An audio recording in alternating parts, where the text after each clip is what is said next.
প্রতিটি train journey একটা নতুন কিছু গল্প লেখে, কিন্তু এই জার্নি শুধু গল্প লেখার জার্নি নয়।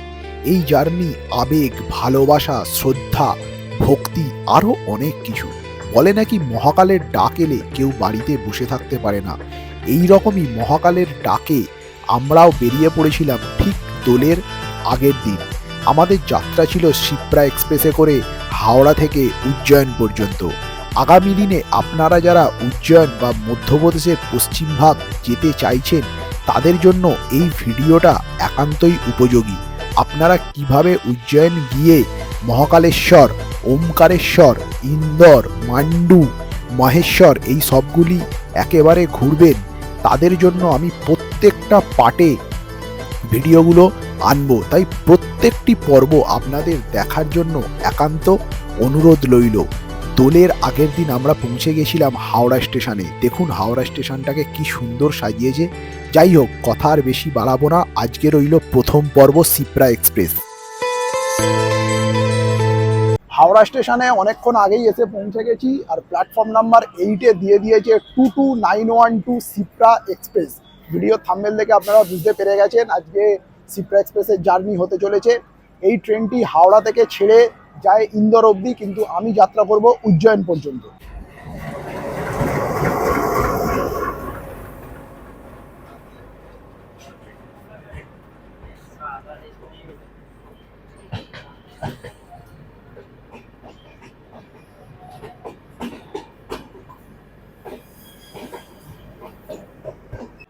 আমি জার্নি করছি M2 কামরায়, আর M2 কামরাটা কিরকম তার ইন্টেরিয়রটা আপনাদেরকে একটু দেখিয়ে দিই। আমি বেরিয়েছি তাহলে।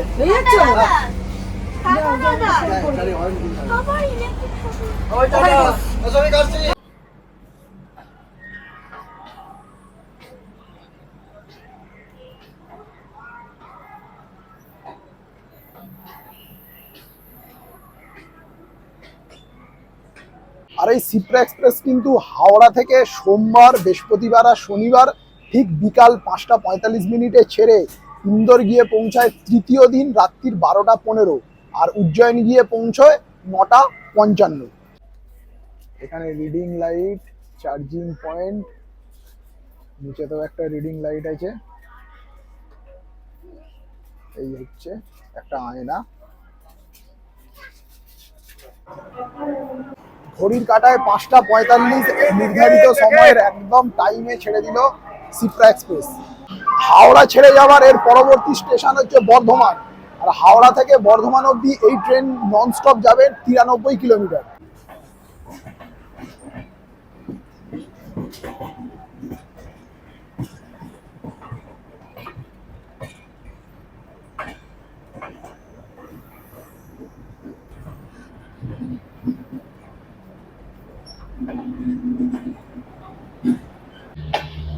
পাশ দিয়ে বেরিয়ে যাচ্ছে ডিব্রুগড় হাওড়া।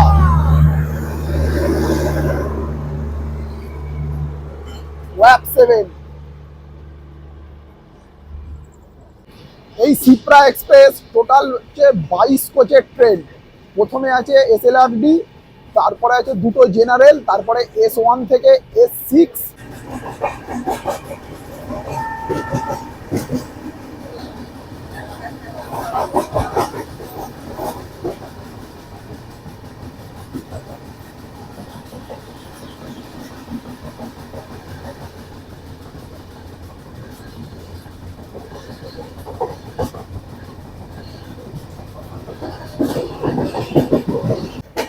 S6 এর পরে আছে প্যান্ট্রি কার, তারপরে M1, M2, এরপরে আছে B1 থেকে B4, তারপরে A1, A2, H1, আবার শেষে আছে দুটো জেনারেল।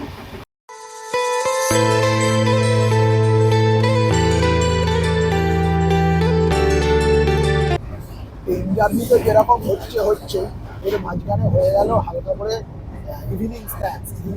কি এনেছিলাম দেখালাম আপনাদেরকে। ওই সহ্য করে এনেছিল অ্যাভোকাডো টোস্ট, সেটা খেয়ে বাইরে তো অন্ধকার, সেরকম কিছু দেখা যাচ্ছে না।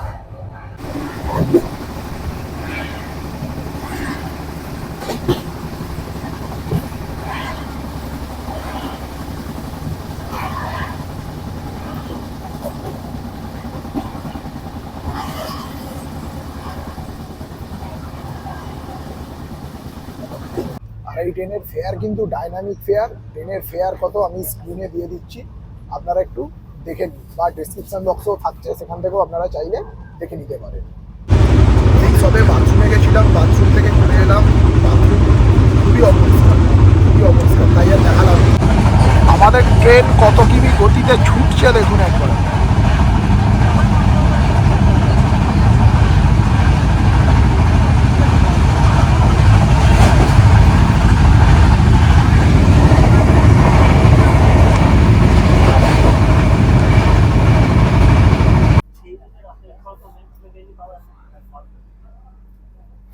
ট্রেন কিন্তু নির্ধারিত সময়ের থেকে 18 মিনিট লেট করে পৌঁছে গেছে এখন বর্ধমান স্টেশনে।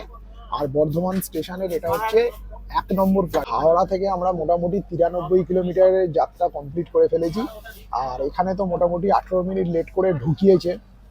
ধানবাদে কিন্তু টাইমে দেখাচ্ছে ট্রেন ঢুকবে, দেখা যাক ধানবাদে লেট মেকআপ করতে পারে কি। বর্ধমানে কিন্তু এই ট্রেনের স্টপেজ টাইম মাত্র 2 মিনিট। আর এই বর্ধমান ছেড়ে যাবার পরবর্তী স্টপেজ হলো আমাদের দুর্গাপুর। ট্রেন বর্ধমান ছেড়ে বেরিয়ে যাচ্ছে, আর এর পরবর্তী স্টপেজ হলো আমাদের দুর্গাপুর।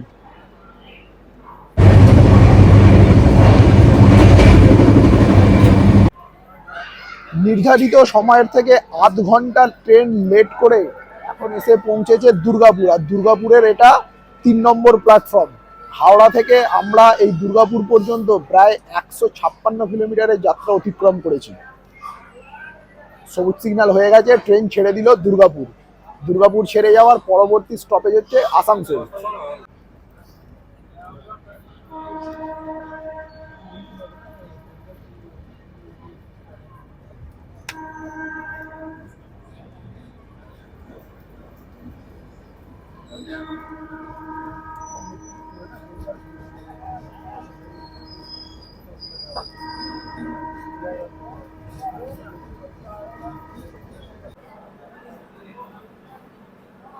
ট্রেন কিন্তু 45 মিনিট লেট করে পৌঁছেছে আমাদের আসানসোল স্টেশনে।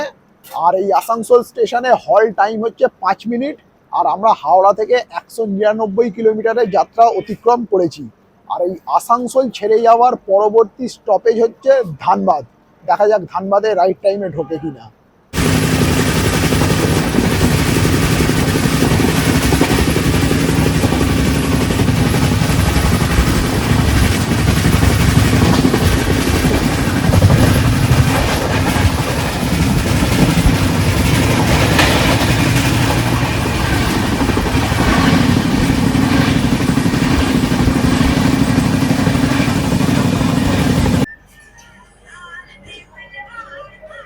যে ট্রেন 45 মিনিট লেটে চলছিল, সেই ট্রেন কিন্তু লেট মেকআপ করে মাত্র 15 মিনিট লেটে এসে পৌঁছেছে ধানবাদে। আর ধানবাদের এটা 3 নম্বর প্ল্যাটফর্ম।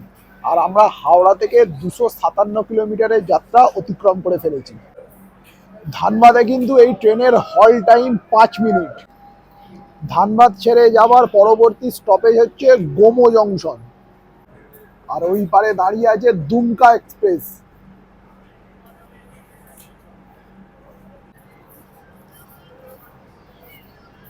ট্রেন ধানবাদ ছেড়ে বেরিয়ে যাচ্ছে। আর ধানবাদের পরের স্টপেজ হলো গোমো, তারপরে হচ্ছে পারাসনাথ। আমাদের ট্রেন ছেড়ে দিয়েছে, তাও মানে প্ল্যাটফর্ম থেকে ট্রেন যে বেরোচ্ছে, ট্রেন খুব স্লো যাচ্ছে, খুব স্লো যাচ্ছে, কেন জানি না। যাই হোক, অনেকটা লেট মেকআপ করেছে, লেট মেকআপ করে এগিয়ে যাচ্ছে গোমোর দিকে।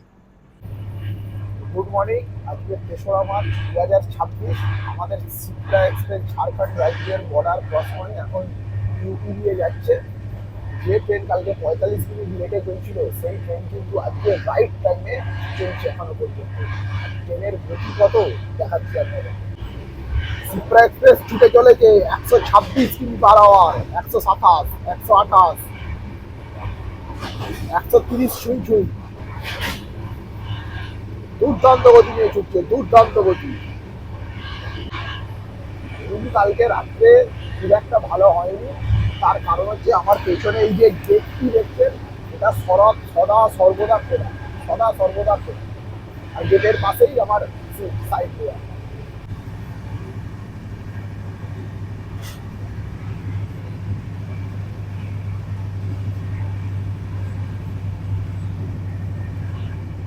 এখনো পর্যন্ত হাওড়া থেকে কিন্তু আমরা প্রায় 800 কিলোমিটার পথ পাড়ি দিয়ে গেছি।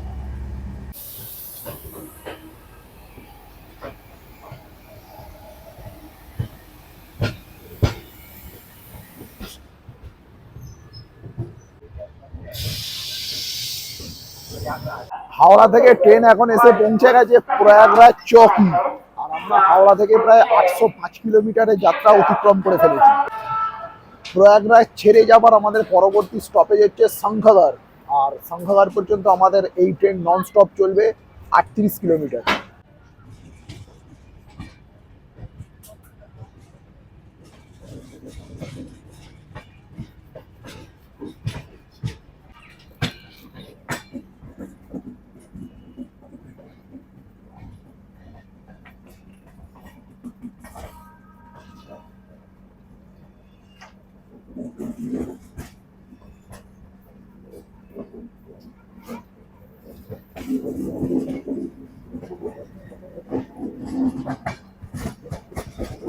এখানে একটা ট্রেনের ক্রসিং হবে, যার জন্য আমাদের ট্রেনকে দাঁড় করিয়ে দিয়েছে।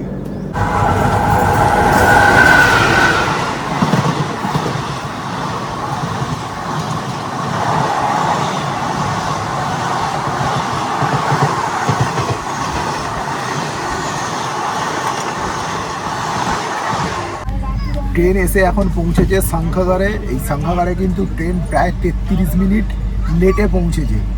আর হাওড়া থেকে আমরা 842 কিলোমিটারের যাত্রা সম্পন্ন করেছি। আর এখানে ট্রেনের স্টপেজ টাইম মাত্র 1 মিনিট।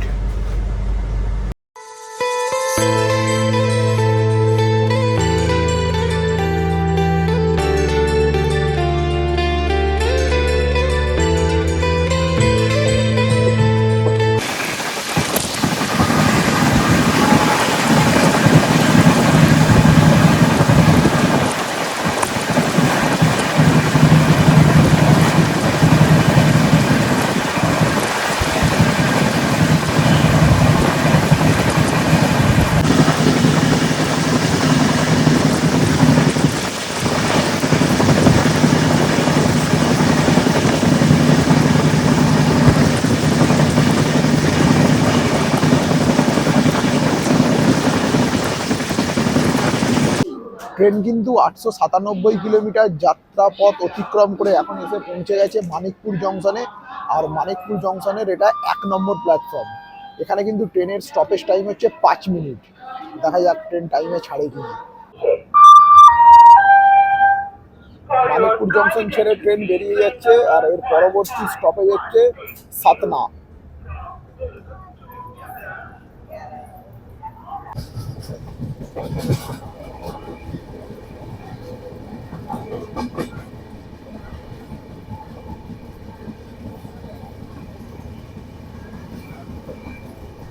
ট্রেন এখন এসে পৌঁছে গেছে মধ্যপ্রদেশের প্রথম স্টপেজ সাতনা জংশন। আমি আর ট্রেন থেকে নামলাম না।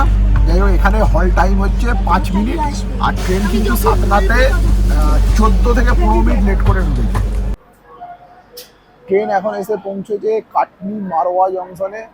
আর আমরা হাওড়া থেকে যাত্রা অতিক্রম করেছি 1075 কিলোমিটারে। ট্রেন এখানে প্রায় 21 মিনিট লেটে পৌঁছেছে। এই যে অনলাইনে আমাদের ফুড অর্ডার করা হয়েছে, ডমিনোস পিজা,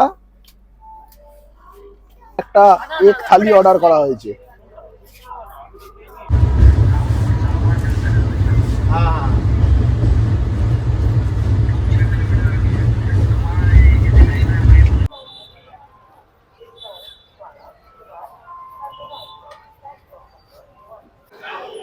হাওড়া থেকে 1656 কিলোমিটারের যাত্রা অতিক্রম করে ট্রেন কিন্তু কোনো ডিলে না করে 5 মিনিট আগেই আমাদেরকে উজ্জয়ন জংশনে পৌঁছে দিয়েছে। আর এই ভিডিওর মাধ্যমে আপনাদেরকে সিপ্রা এক্সপ্রেসের অনেক কিছু ইনফরমেশন দিতে পেরেছি। তাই ভিডিও যাদের ভালো লাগবে লাইক করবে আর ভিডিওটাকে শেয়ার করবে। এই হচ্ছে রেলওয়ে স্টেশনের বাইরেই একদম অটো স্ট্যান্ড। আপনারা এখান থেকে অটো, বাইরে গাড়ি আছে, অনেক কিছুই পেয়ে যাবেন। করবো তাহলে এই ভিডিওটা আমি এখানেই শেষ করছি।